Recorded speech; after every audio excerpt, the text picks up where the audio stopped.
welcome to our regular Thursday Live. I'm Dr. Judy. I am a chiropractor by trade, and I would like my family to introduce themselves, starting with Scott. My name's Scott. I do massage therapy, and I hooked up with these guys not long ago, and I'm just excited to have you all connected to us tonight. So, who's next? Judy? You? I guess I'll start. Hi, I'm Yu. I'm a software developer by trade, and I've been doing channeling for quite some time now, since my awakening in 2016. So now we gather in a group trying to work to assist Gaia and to empower people. So here we are. So, and I'll pass it over Let's to go Vivian John. or John. Oh. Sorry. Hi, I'm John. I am a clairvoyant sensitive. I work with crystals, and I also work with dragon energy, and I'm a trained herbalist, and trying to become a teacher by trade, but it's a long process. I'm working on it. Vivian? Right. Hi, I'm Vivian. I'm a mother of 3, and I had my awakening back in April 2016. And since then, I've been on my journey, working within and doing my inner works. And here I am with the group. So back to you, Judy. Wonderful. So today we have an amazing evening with John, who's going to share his wisdom and knowledge about crystals and some of the healing effects that we all could use to serve us during this time where a lot of cosmic rays that are coming in really high, and how to use them to ground ourselves and to help with some pains and many more. So without further ado, John.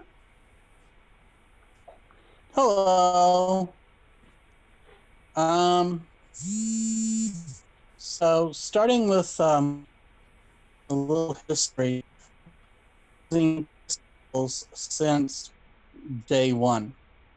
In most cases, they're just used as building material, but they were also used in a lot of spiritual context, and then it advanced to becoming tools, and then to jewelry. And most of the spiritual medicine people, energy, starting from way back when to current, knew that each stone had a gift, had an ability, and that ability was to assist in healing, protecting, and assisting into seeing what needs to be seen. So I'm going to give a few demonstration or show a few stones, and there's a couple people that have questions already. So I'm going to start off with one of my favorites, and this one is amethyst. Can everyone see that? There's my hand blocking it. That's beautiful. Yeah. Amethyst is a third eye stone.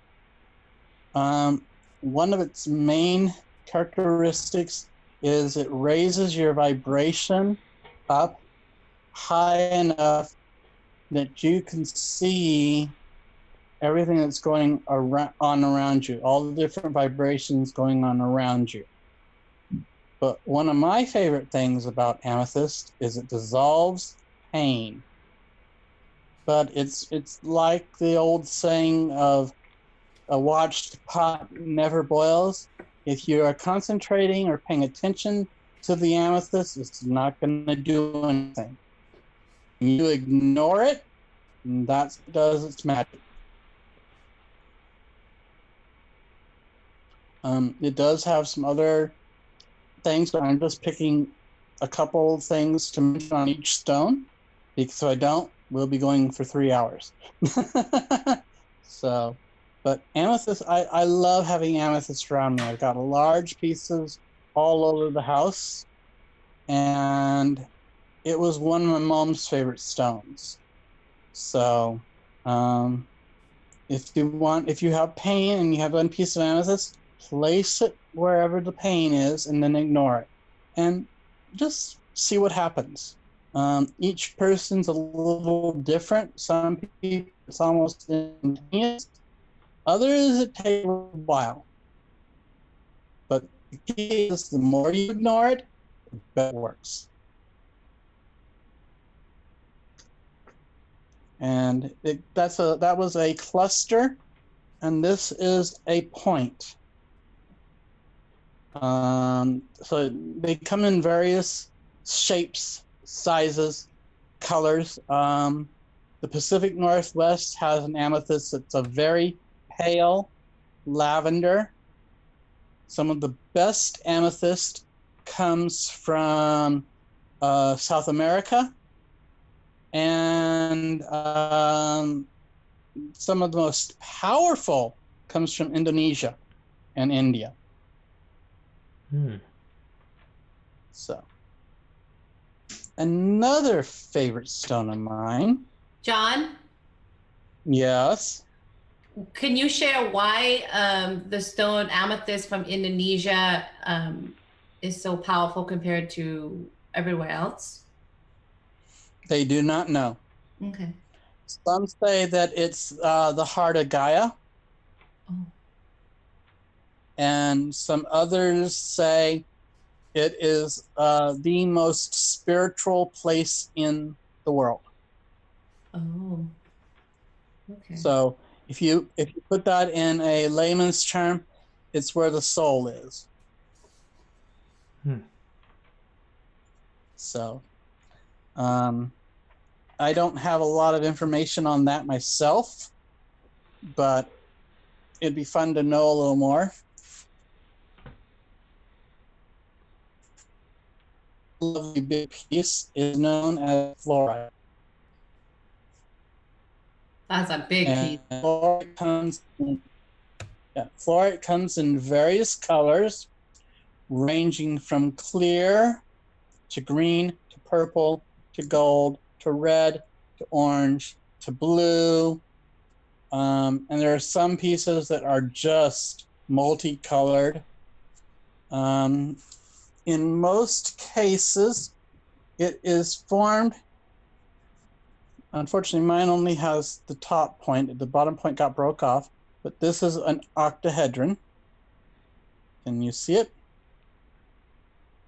Bring it close. And normally this is how they form, but in some cases they become large, big pieces like the one I just showed you.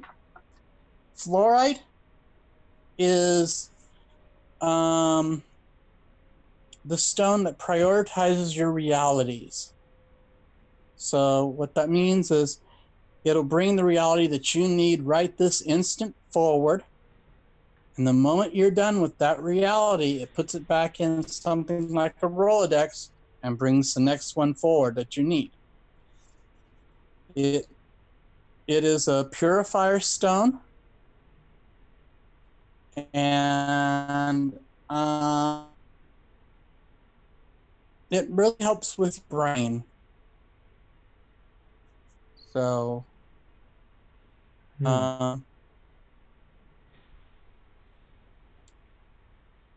you guys see me? Because I just We can lost. see you, but you're kind of breaking out.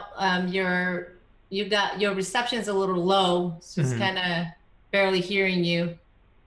Can you hear me now? Can you hear me now? Yes. So you were saying that fluorite helps with the brain. Can you elaborate a little bit? Well, it prioritizes your realities. It helps you focus, helps you concentrate. Oh, okay.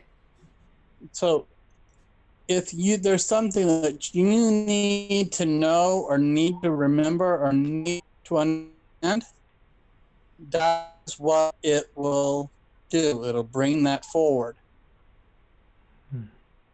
So if someone who college students studying for exam, if they need an amp of remembering, having a fluorite as a necklace or a bracelet can definitely enhance their recalling of the information that they studied the night before. It'll help, but what it basically does is bring it back to reality, because most of your students tend to float in and out of reality, and anything education or anything like studying is one of the hardest things for them to focus on. So Florida will say, hey, nope, back to this, you got to do this.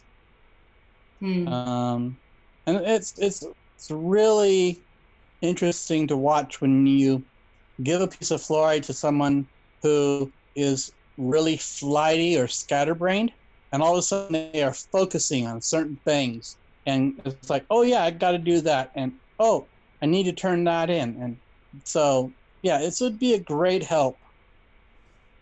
Okay. So Wonderful, thank So you. it sounds like if you are kind of disorganized, having it around will help you get organized and get things done faster.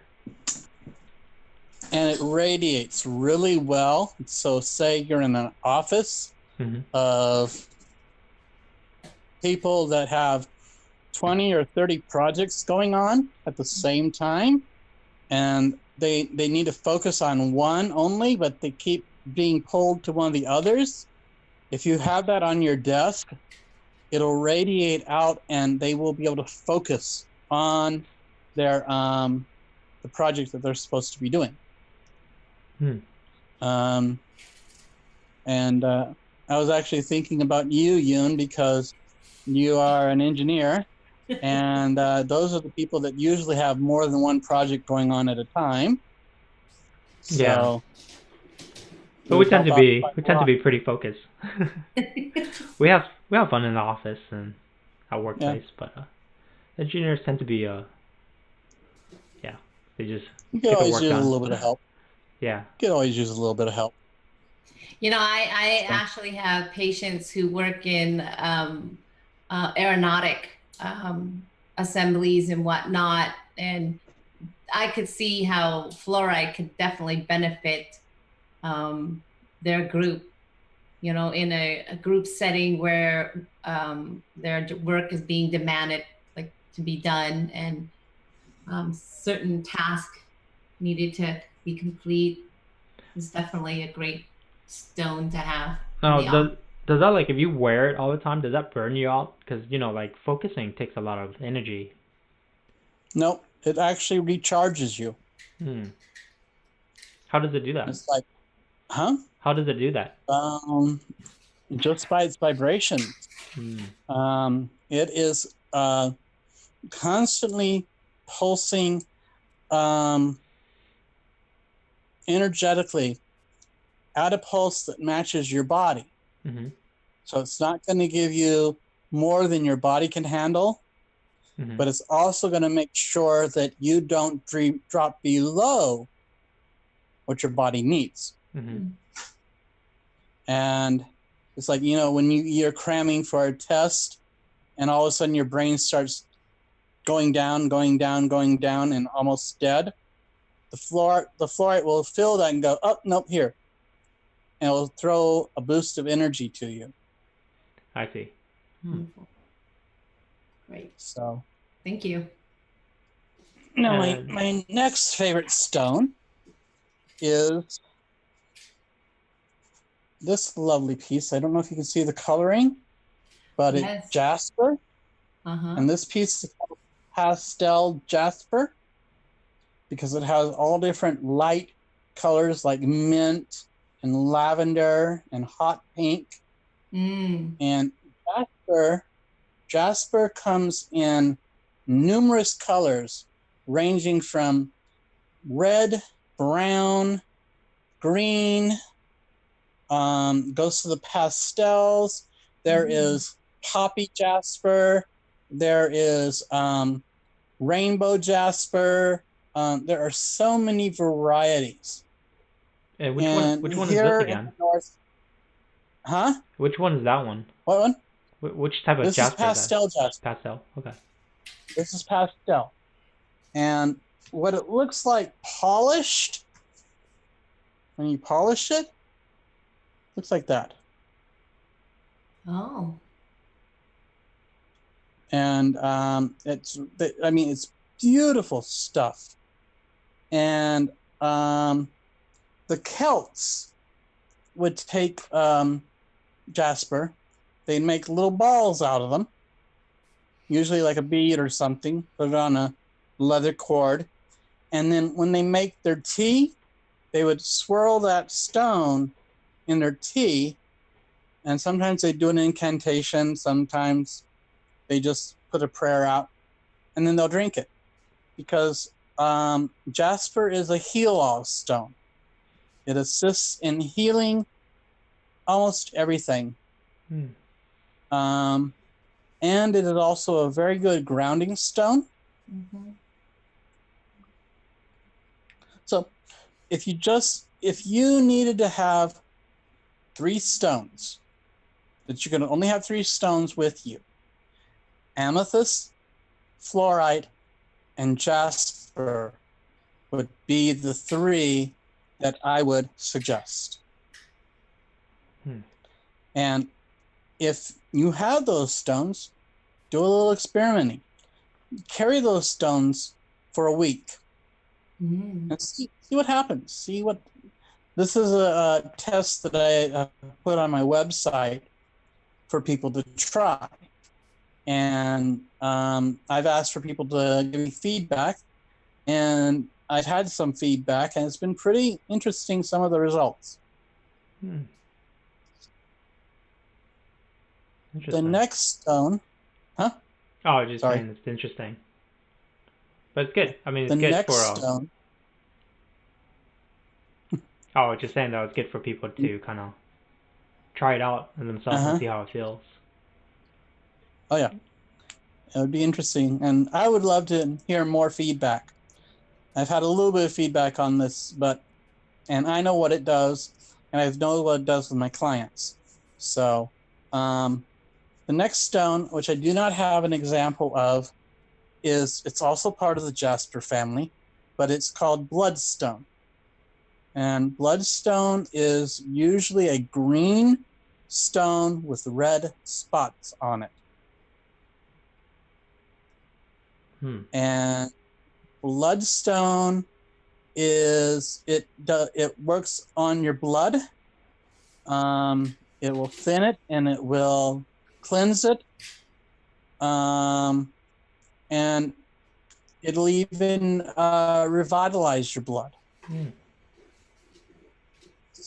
So it's another fun stone to have. But it's one of those stones that you should not have on you all the time. You say it cleans. How does it? What do you mean by cleaning? Like, how does it do that? Energetically, it pulls out all the negative toxins in your blood. So, and when you are around toxic people, the first 2 places that you pick up the energy is you absorb it through your skin and you breathe in their energy. And all of that goes directly into your bloodstream. So you have all of this negative energy flowing through your blood. Bloodstone will pull that out and send it away from you. Usually it'll place it in your waist. So it just basically gets it out of your body somehow, some way.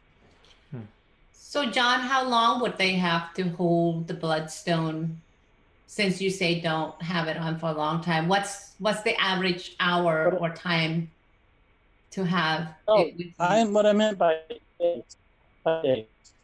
I not carry a bloodstone more than and then I would wait 4 or 5 days, and then I could carry it again for 4 days. Or if you know that you're going to be in a large group of people, carry it. Bloodstone is another stone that radiates. So you can have it on an altar, on a table, next to your bed.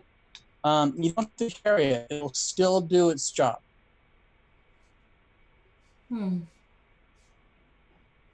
Wonderful. So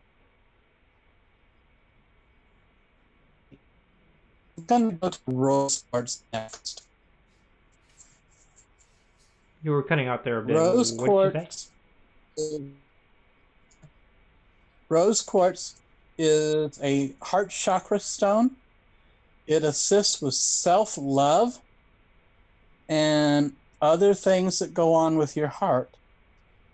If you know someone that has a lot of grief because they lost someone, or have gone through a nasty breakup, or have had emotional heartache, give them a rose quartz.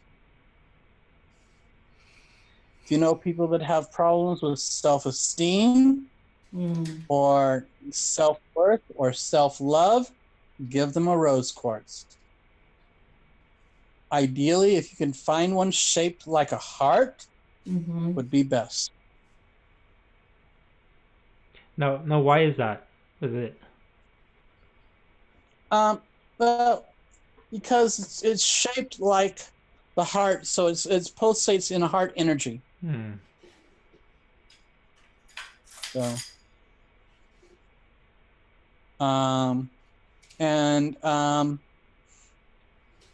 rose quartz has a very unique history. In ancient medieval time periods, if a young man was going to go and court a young lady, he would carve a heart out of rose quartz, and that'd be his first present he presents to her. Oh. And if she decides that she no longer wants his favors, she would shatter that at his feet. Brutal. Yeah. And there's a saying, and I always mess the saying up, but it is breaking, throwing my heart at your feet, or throwing my heart at my feet. So I can't remember the exact saying, but shattering your heart at your feet. And I mean, but it's strictly accurate. They did that.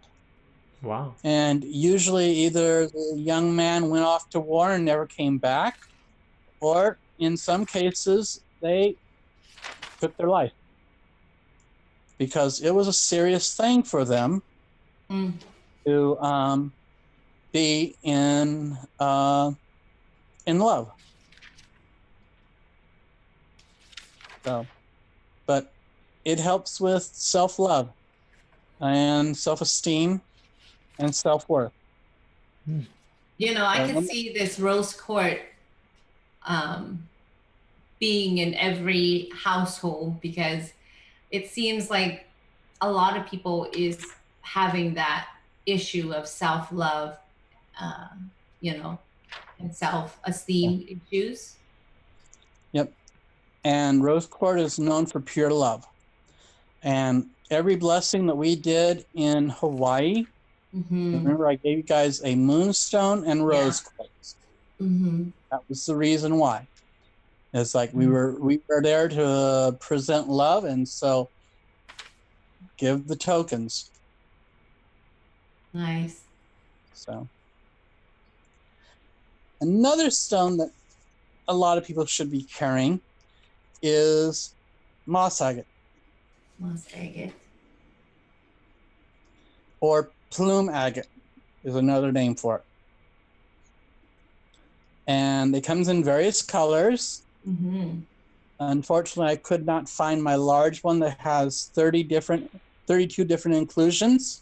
And it goes from white to green to blue to black to yellow to reds. I mean, there is a color for every type of stress Wow. known. And that's what it does, is it dissolves stress. It has been used in, huh? I was just gonna say I need to get some of that. Actually, everybody needs that. Yeah. It is been used in numerous cultures. In fact, in some of the native cultures, they would grind it up into a super fine powder and put it in their food just before they went to war. Oh. Now, is that supposed to help calm them internally when they grind them up? It's supposed to be, yeah, it's supposed to help relieve any inner stressors that they have. And back then, they considered fear a stress. Mm-hmm. Fear is a big stress. Yeah. Mm-hmm. So that was one of the key things about it. But I mean, it's one of my favorite stones. I've got a bunch of it around here. I've got some pieces that are clear and they look like an ocean seascape with seaweed coming up and everything. Wow. They're really beautiful. Some of them are gorgeous. And Oregon and Washington have some of the prettiest that I have seen so far.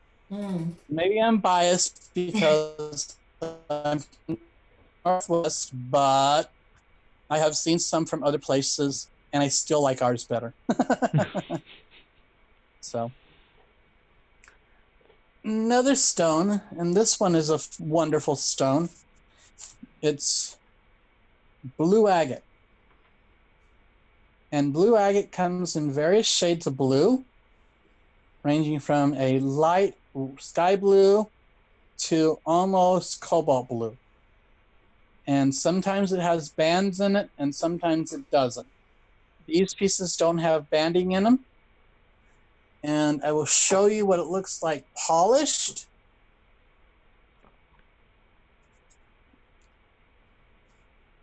Can you see that? Oh, wow, it looks different. Yeah, it's really a beautiful warm blue, sky blue color.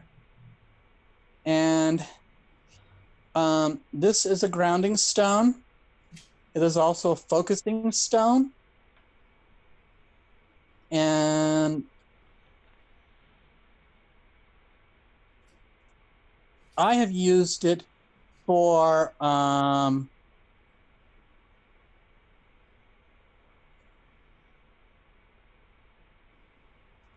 those days that I feel like I don't want to leave my place. I just don't feel like I can be safe around other people. I will carry this one. And it, you could say, it gives you a little bit of bravery. It gives you a little bit of inner strength.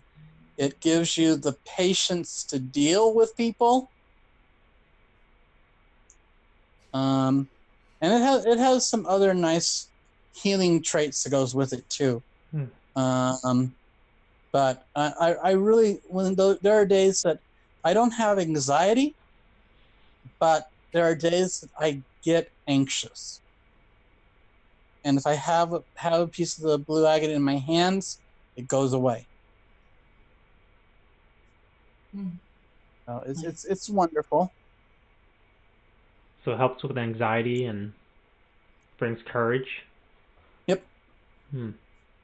It is, and it gives you balance, and it grounds you, and it centers you. Nice. So, and I saved the best for last. The best and the one that's the most prolific. And there are so many different types that you can't even count what types there are. And that is quartz crystals. Oh. this lovely little thing is called druzy quartz because it's got really small little crystals.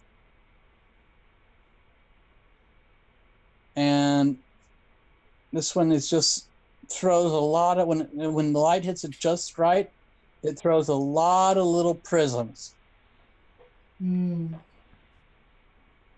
And then I have a very large piece that is called a dragon's jaw, but it's a little too heavy for me to lift today. But this is from that. When I found Wow. this, I found 100 pounds worth. Oh my gosh. And the dragon's jaw was the largest piece.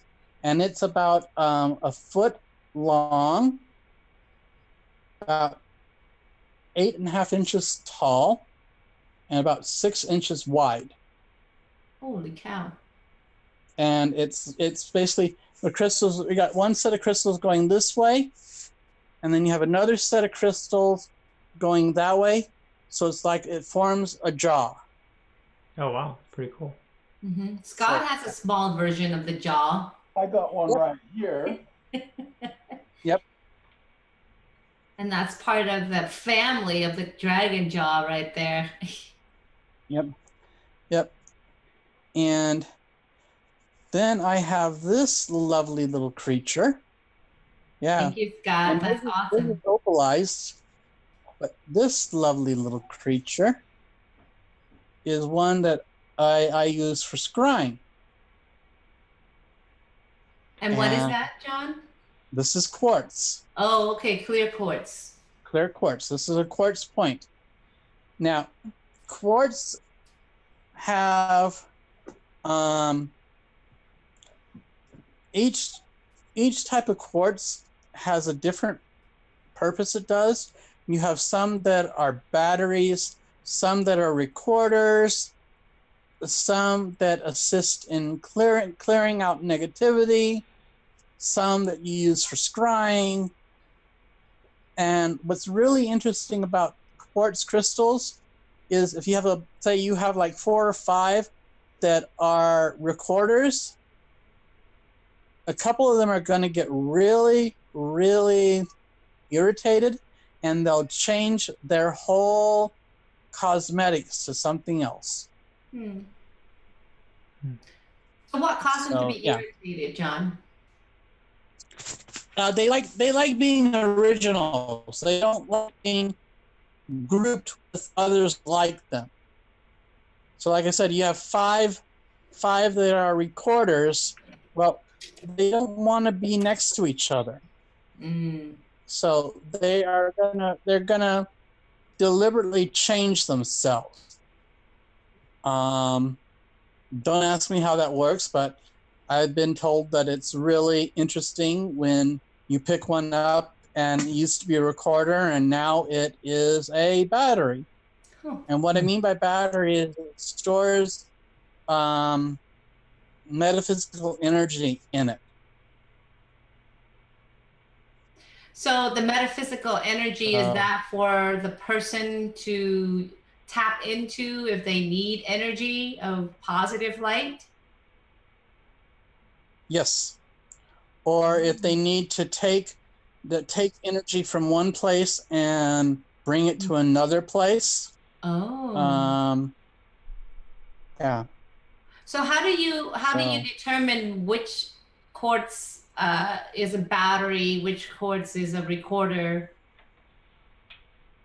How would you know? Some of them are by feel, how their energies feel. Some are by how they are terminated. If they have a single termination or a double terminated quartz. Some, it depends on what fractures they have in them.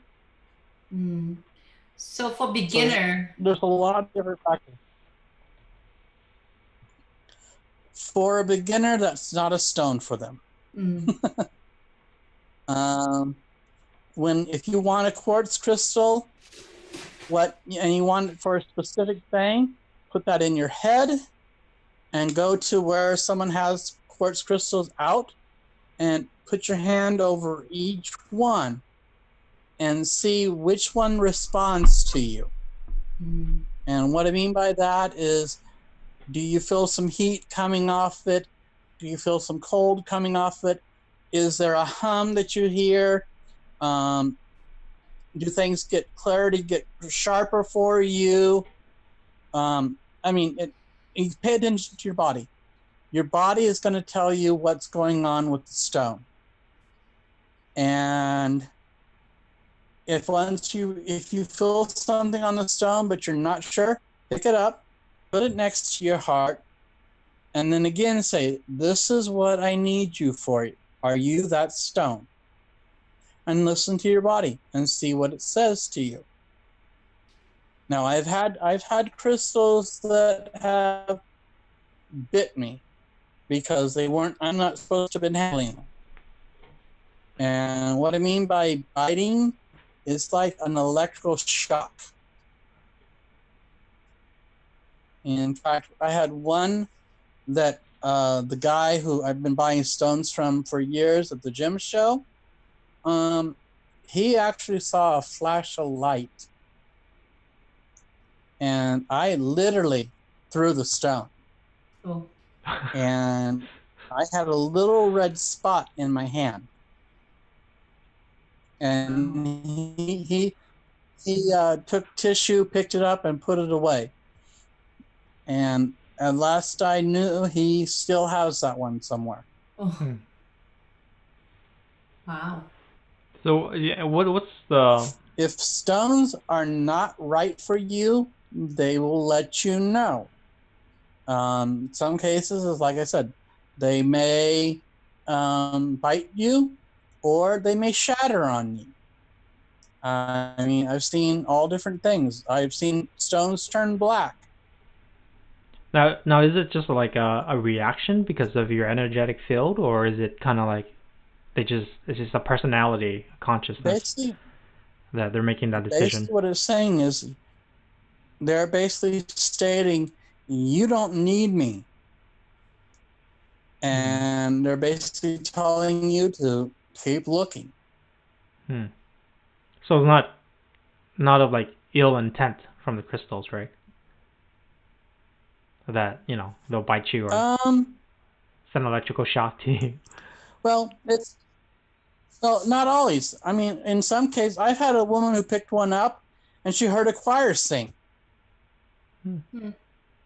So each stone has its own personality. And that personality, you're trying to match it to your personality. And what you're really going to be needing it for. And if it's not for you, it'll either stay quiet or it will hiss at you. It's basically warning you, no, don't touch me. And I have done identifications for people on their stones, and they've had stones that I said, that needs to be cleansed. Do not touch it with your hands, and don't let any children near it. No. So what happened to the stones that needs to be cleansed and the children happen to be close by and accidentally touch it? Depends. If the child is sensitive, they're going to feel something.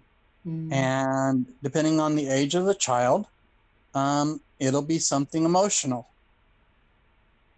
But in most cases, I'd say in 99% of the cases, the stone won't do anything other than make the child feel uncomfortable. I see. So stones do not deliberately want to hurt someone, but they have to get the message across. And if you're not paying attention, they're gonna make you pay attention.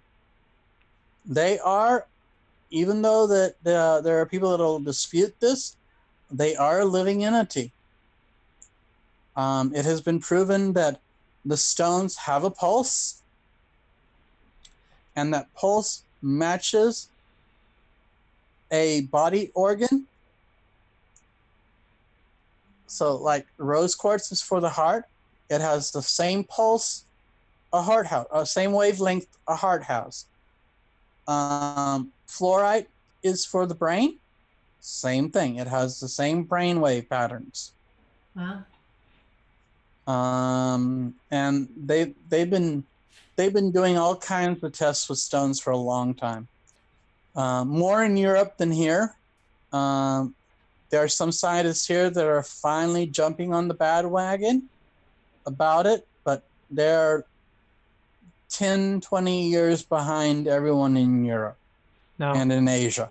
No, we hear of like, we have natural crystals all over the world, but how about crystals that are synthetic? The ones we manufactured. Yeah. What about those? The few that I have handled, I really didn't get much off of. So I'm not a fan. That's me personally. I mean, I would rather have something, even if it's just a horrible looking chip. I mean, I don't need gem quality. In fact, I have had stones that you could barely recognize as an opal, that had more power than an actual polished, faceted opal. So I'm not faceted, but they had put the cabochon on it. And I mean, I had a friend of mine who gave me a zircon. And what's that? What's a zircon? The zircon is a beautiful blue stone. It comes in other colors too, but it's a really rare stone, and it was one of the first stones that they learned how to lab grow. Mm. And he was all excited. He thought it was a great stone, and I did not feel anything on it at all. And then 10 years later at the gym show, someone had actual real raw zircon. It nearly blew me across the room. It's like, it was so powerful. Wow. And it's like, I was surrounded by butterflies. And what's hilarious, my mother was next to me. And she saw things fluttering around my head, but she didn't recognize them as butterflies. She said, "Are you wearing a stinky perfume? Because you got flies around you." I'm going, no, and those look like butterflies more than flies. And she kept saying, well, I can't really see them clearly, but they're flying around your head. So, wow. And I gained a lot of my gifts from my mom. She never really used her gifts. She knew she had them, but being that she grew up in the Depression era, it kind of was frowned on. And it's one of the reasons why she just let me go my path, because she knew it was vital. She knew it was important. So we're coming to the top of the hour, John. Have you always been working with stones since you were a little boy? When I was really young, and this is in the late 60s, early 70s, I would walk up to people and say, here, this stone told me it was for you. And I didn't know why. I thought everyone could hear stones. I thought they talked to everyone. And one of my mentors, Dame Hanneth, told me, no, that's a very special gift.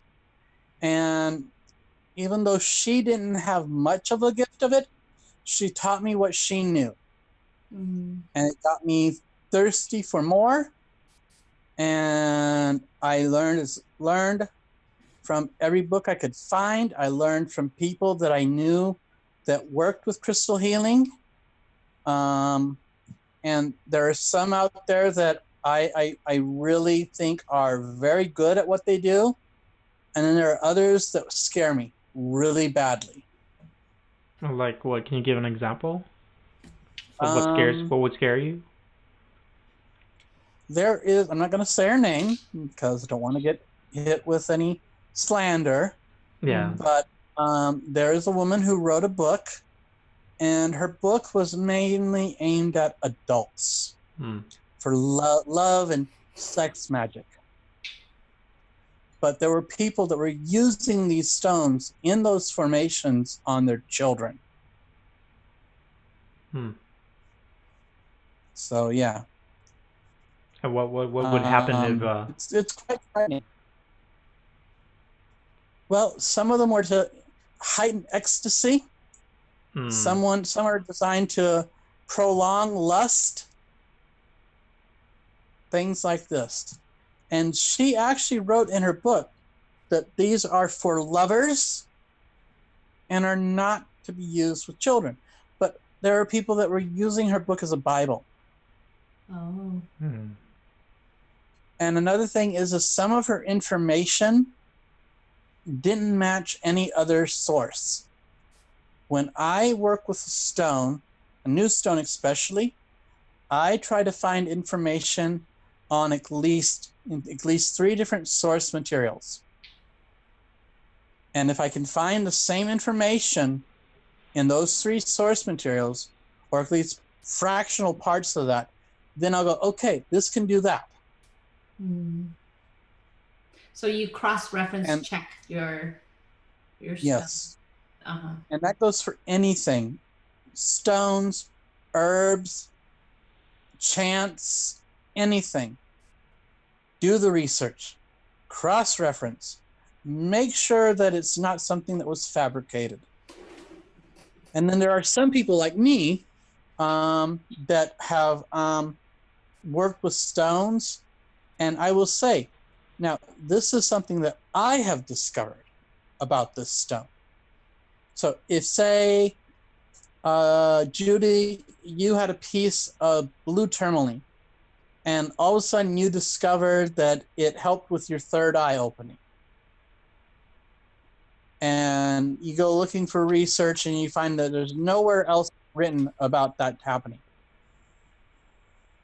When you talk about it, doing that, you have to say, this is something that I discovered. Because if you don't say that, there are people out there that will take it for gospel. And when they find out that they can't find it anywhere, they're going to come back on you in a negative way. So always cover yourself and say, if you, especially since a lot of these stones, they have properties that we really do not know. We're still babies learning on this. And so I tell people, if you discover something, write it down, but claim it. Say, this is what I found that this stone did. This is what it did for me. Then people will know, oh, that was for him. He's not claiming that he found it in other resources. He is saying, this is what it did for him. Yeah, that makes sense. Because people can take your message quite differently. Yes. So that's also like with herbs. Herbs are another one. There are some things that work on people, some people, and then on other people's it doesn't do anything. Yeah. And then some cases you discover something new that has never been discovered about an herb. Claim it. Say, this is what it did for me. I mean, if you want to go a little further, say, I have not found any information of it doing this in any book yet. Yeah, and I think that's important too, like in general for people when they're reading. Just because it's said that it's gonna do this, it's may or may not work for you. Yep. And you have to take it with a grain of salt, much with anything. At least from my experience with channeling too.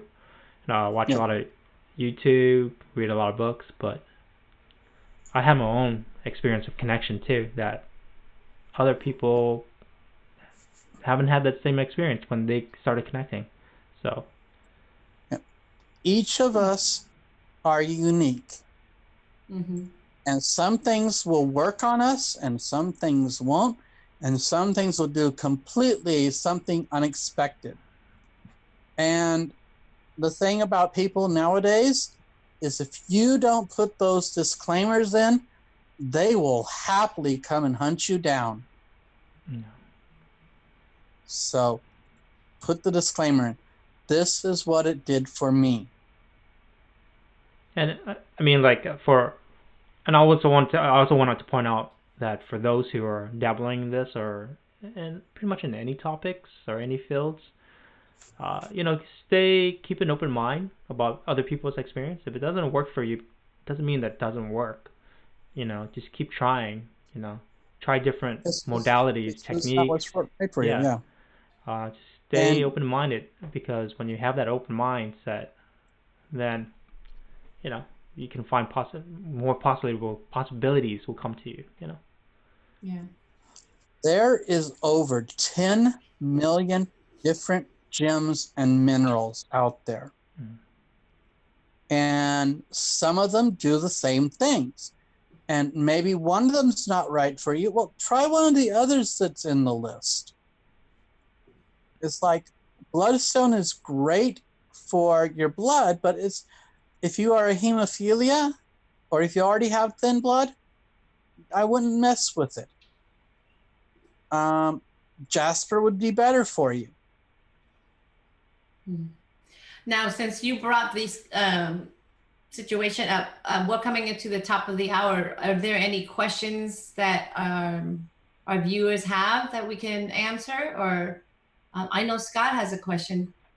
Well, the first question I have is this fluoride? Hold on. Let me try to find you. Hold on. You see it? No. There, maybe that's you. Pull it further back to you. Pull it closer to you. Okay, it kind of looks like fluorite, but it also looks like Amazonite.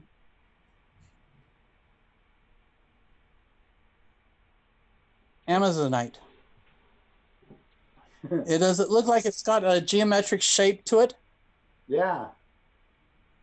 Okay, so it kind of looks like it might go like a square or an octahedron. Then it's fluorite. Look at the tips. Scott, can you bring it closer? The picture's blurry, so I can't. Can you bring it closer to your camera? One other question I had is, I seem to collect a lot of tiger eye. So like this. Tiger eye is a mind-body balancer. And it has some other properties. It's not one that I work with per se, but I can look it up for you and relay it to you later. Sure. On what that is. Like I said, it's not one. It's like nah. There's other stones that do the same thing, but there are people like you that are very attracted to it, and it means that you have a deep primal connection to that stone. I know tiger eyes are very common throughout Asia. It's used for a lot. Yep. Decorations, and it's just it's like another. It's not as popular as jade. Probably second to jade. If I remember right, it assists in connecting with ancestors. And I'm just pulling this off my head. I haven't read it in a long time. So, but tiger eye, hawkeye. Let's see. There is gold, red, blue, and green. And one of them is a dragon's eye, but I'm not sure which one it is. Not sure if the red one is or if the green one is. I'm thinking the green one. And the only place that I have ever heard of the green tiger eye is in China. Green tiger eye. So pretty cool. And I may be wrong, but that's what I've been told. Is that as far as anyone knows that deal with it, it's from China.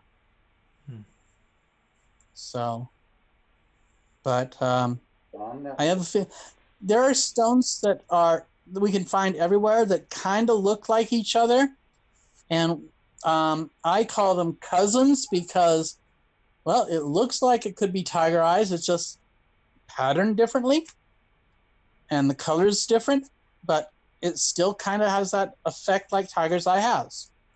And this is just an example, but yeah, you can find. It's like fluorite. Fluorite is found on every single continent. Amethyst is found on every single continent. But in some cases, it's really dull. In other cases, it's vibrant. I mean, it's powerful. Another one is like sunstone. Sunstone is found all over the world. But Oregon is the only one that's known for its vibrant colored ones.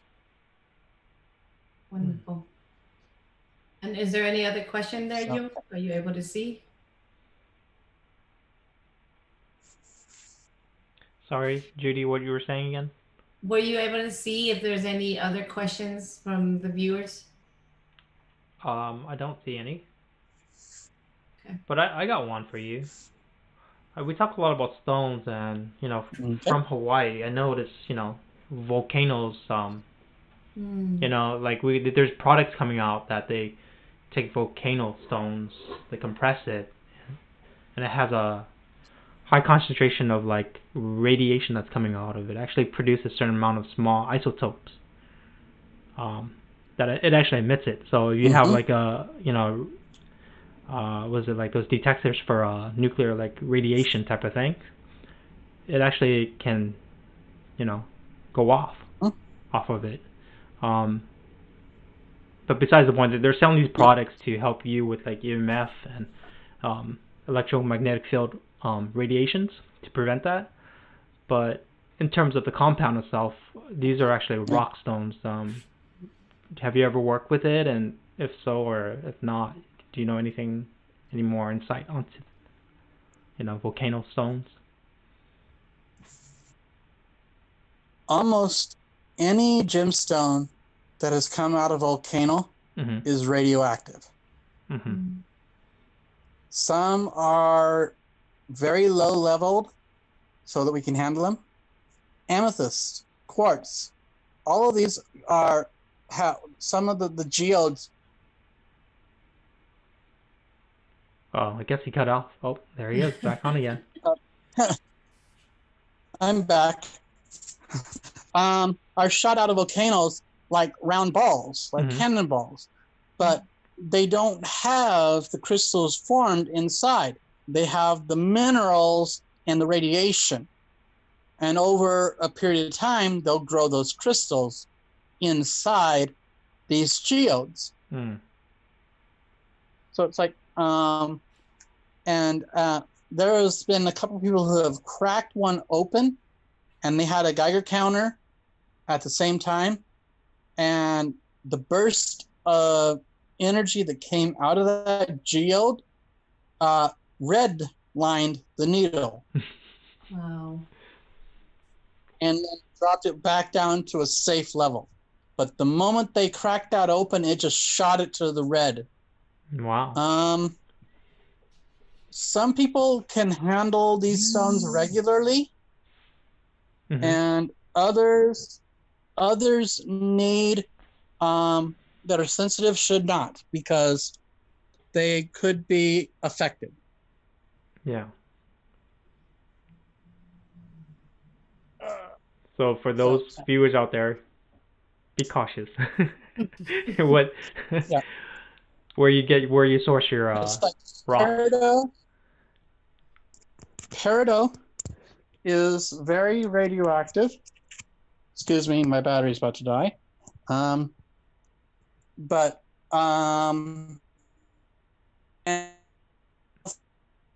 now some people say that the radioactivity is actually means the stone is highly sacred. And one of those stems that I've never had a desire to have. And it's not because it's not pretty, it's because it is severely sacred to a lot of the islanders. And if it is not, and my philosophy, if it's not part of your culture, don't play with it. There are some of these stones that are exclusively found on volcanic isles, and they are deemed highly sacred. I can't remember the name of the stone, but there's a stone in Fiji that if you are caught taking it off of the island, if they catch you with it, they will cut a finger off. Ooh.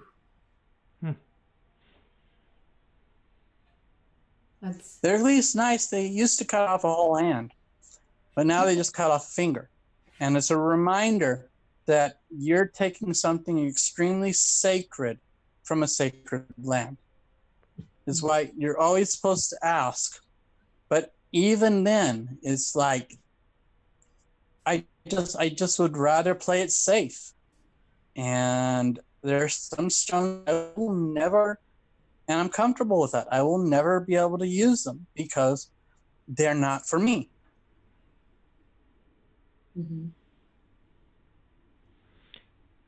Thank you, John. And you can ask. I mean, ask the stones.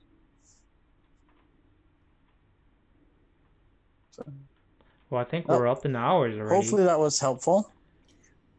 That was very helpful. Thank you. Yeah. So we're up to the hour and we're going to wrap up. And we thank you to all of our viewers that are watching. Please do subscribe, for we are trying to bring in more content, and we're trying to reach 1,000 followers. So if you can help subscribe, that would be awesome.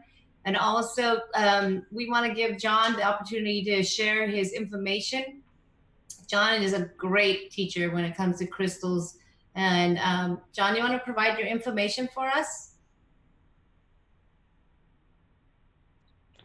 Okay, my website is www.stone.shop, and it has a listing of my classes and some of the things that I do.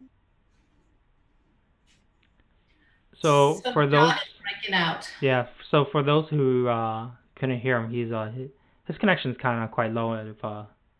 So we apologize for that. But his website we already listed up on the description, and when you're looking at the Dropbox in the channel, you can see that. And he has a lot of services. He sells crystals. He has consultations. He does readings, classes in crystals. If you want to learn more, educate yourself, get your feet wet.